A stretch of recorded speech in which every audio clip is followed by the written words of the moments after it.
Now we move away from the draft.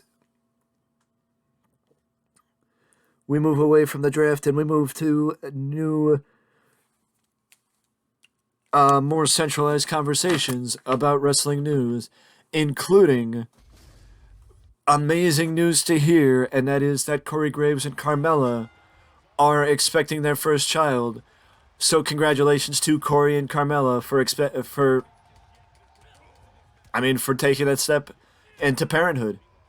Congratulations to both of them. And also, I just wanted to make this clear about the free agent market in the draft, which is something that I neglected to mention in the previous video. And that is that it seems like it is not to affect exclusivity with the free agent market. It is more undraft, people deciding that they don't want to declare to a particular brand right out of the gate. They want to declare it to a particular brand after doing their due diligence to find out what brand is better for them. And also, I think somebody like Brock Lesnar will be used more as a free agent because he will be used in more of a I'm going to go where I'm needed, as opposed to being confined to being on one brand. But that's just my opinion on the matter. I don't think Brock belongs on one brand. I think Brock is better off being a floater. But that's just me. I do think that somebody like Dolph Ziggler will eventually be on it, declare for a brand. I do think that somebody like Shelton Benjamin and Cedric Alexander should eventually declare, yada, yada, yada, yada, yada. But I think that allowing them to declare down the road could allow for open availability with creative for certain talent, as opposed to, just saying, oh, well, when the draft is done, it's done. It's like, no, now you have the opportunity, if you want to include it in a storyline where this person declares for Raw or SmackDown, and you use that as a story, like, oh, why are you special? Why were you able to declare at a later date, but I wasn't? But, something like that, or something to that effect, that would help other members of the roster, that it would help with creative at a later date, I guess is the best way I'm saying. So I don't think it negatively will affect brand exclusivity. I think it will, I guess, I don't want to say add a sense of realism to the draft, but that's kind of how I'm feeling about it, I guess is the best way to put it.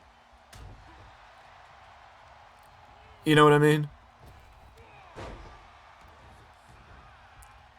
But again, that's just me. Well,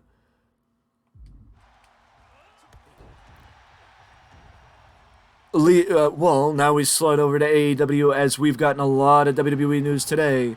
But we slide over to AEW, as a former AEW founding member of the company, I guess is the best way to put it, or AEW original. Leva Bates is done with AEW, as she announced on her social media that she will be leaving the promotion that she's been with since the very beginning. She thanked AEW, the fans, and all those people backstage that make AEW what it is for 4 amazing years with the promotion, which is, I don't want to say crazy that she's been there for that long. It's more crazy that AEW's been a thing for that long, because the reality of the situation is you don't exactly think about AEW being a company for 4 years until you actually, really let it sink in that AEW's been a company for 4 years. You know what I mean? So, props to Leva Bates for making her way to whatever she wants to do next. But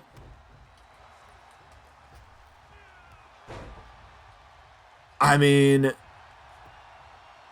I don't know if this is something to expect with AEW as time goes on, because of the inevitable brand split where certain people are going to be walking away from the company, or if this is more just something that happens from time to time. As, to be fair, you never really saw the originals leaving. Or maybe it was just, that most of the originals already have left, or they're in a position where they aren't going to, like, it's just not common for people to leave AEW is what I'm saying. But that's just my opinion. We have Bray Wyatt news that we will talk about at a later date, or later in this video. But first, Backlash is set to take place Saturday, May 6th. So this weekend, Backlash is set to take place. So if you are looking forward to Backlash, then you can expect to see previews for the event this weekend. And, well, actually, previews for the event this weekend, and that's it. And and expectations for what to expect after Backlash as we head to Night of Champions at the end of the month, because it is, May is the only month to my knowledge, or one of the only months to my knowledge, that WWE is action-packed with pay-per-views, because or premium live events, because not only does NXT have NXT Battleground, but WWE, the main roster, has 2 pay-per-view premium live events to go, with a Backlash on May 6th and Jeddah, Saudi Arabia playing host to Night of Champions. The basic nature of the beast is this, that the next 3 WWE events, Backlash, Night of Champions, and Money in the Bank, are all not going to be in America. Puerto Rico, Jeddah, Saudi Arabia, and England, London, England, will be home for the next 3 premium live events from WWE. I mean, yes, you could say, oh, well, technically NXT, but I'm more speaking of the main roster and not developmental. But that is interesting either way. But also, if you like the previews and if you like the predictions, then look no further than May 6th, this Saturday, for WWE Backlash. And speaking of Backlash, speaking of Backlash this weekend, there are rumors that Cody Rhodes versus Brock Lesnar may not be the main event of Backlash.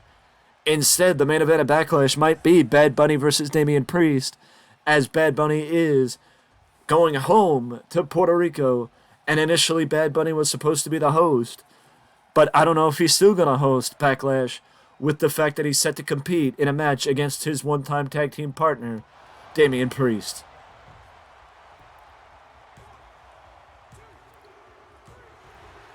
And also, with that being said, we also have news on MLW, as MLW Never Say Never is set to take place on July 8th. And will be a live broadcast on Fight.tv on July 8th. The event will take place at the 2300 Arena in Philadelphia, Pennsylvania. It is rare and sparse for MLW to do live events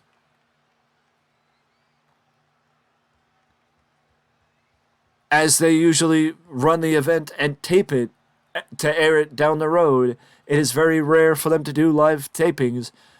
I don't know if they've ever done a live show, but Court Bauer, this goes back to earlier this month when Court Bauer mentioned that MLW will go live in 2023.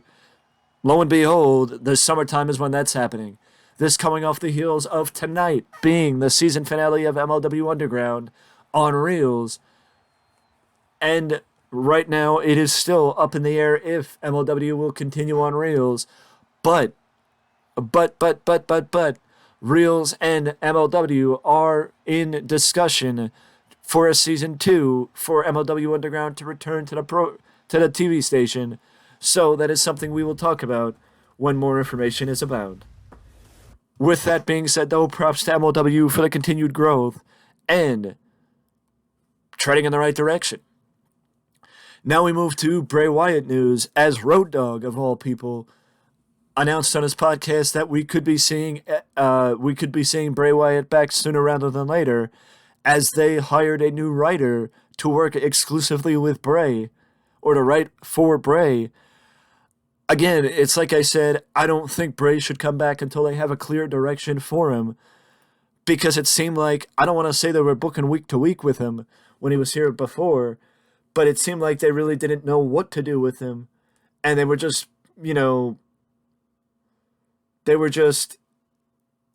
going with whatever gut feeling they had at the time. Which I don't necessarily agree with. If you don't have a clear direction, it's hard to get behind the person, because it just looked like Bray was just doing random stuff from time to time, and just having a Bray Wyatt conversation, having Bray Wyatt promos that didn't really go anywhere. So if they do have somebody writing for him, it doesn't really matter. What matters is having a plan when he does return. I would love to see Bray come back, and I would love to see Bray on Raw, as I do think that the mobility on Raw is a little bit clearer. But also, to say that Bray belongs in the world title picture, I completely disagree with that, because the gimmick doesn't really fit, and you see what happened the last time. Either way, though, I do hope that Bray does come back and things go better this time than they went last time. Either way, though, that is it for the news, and I will see you in the next one.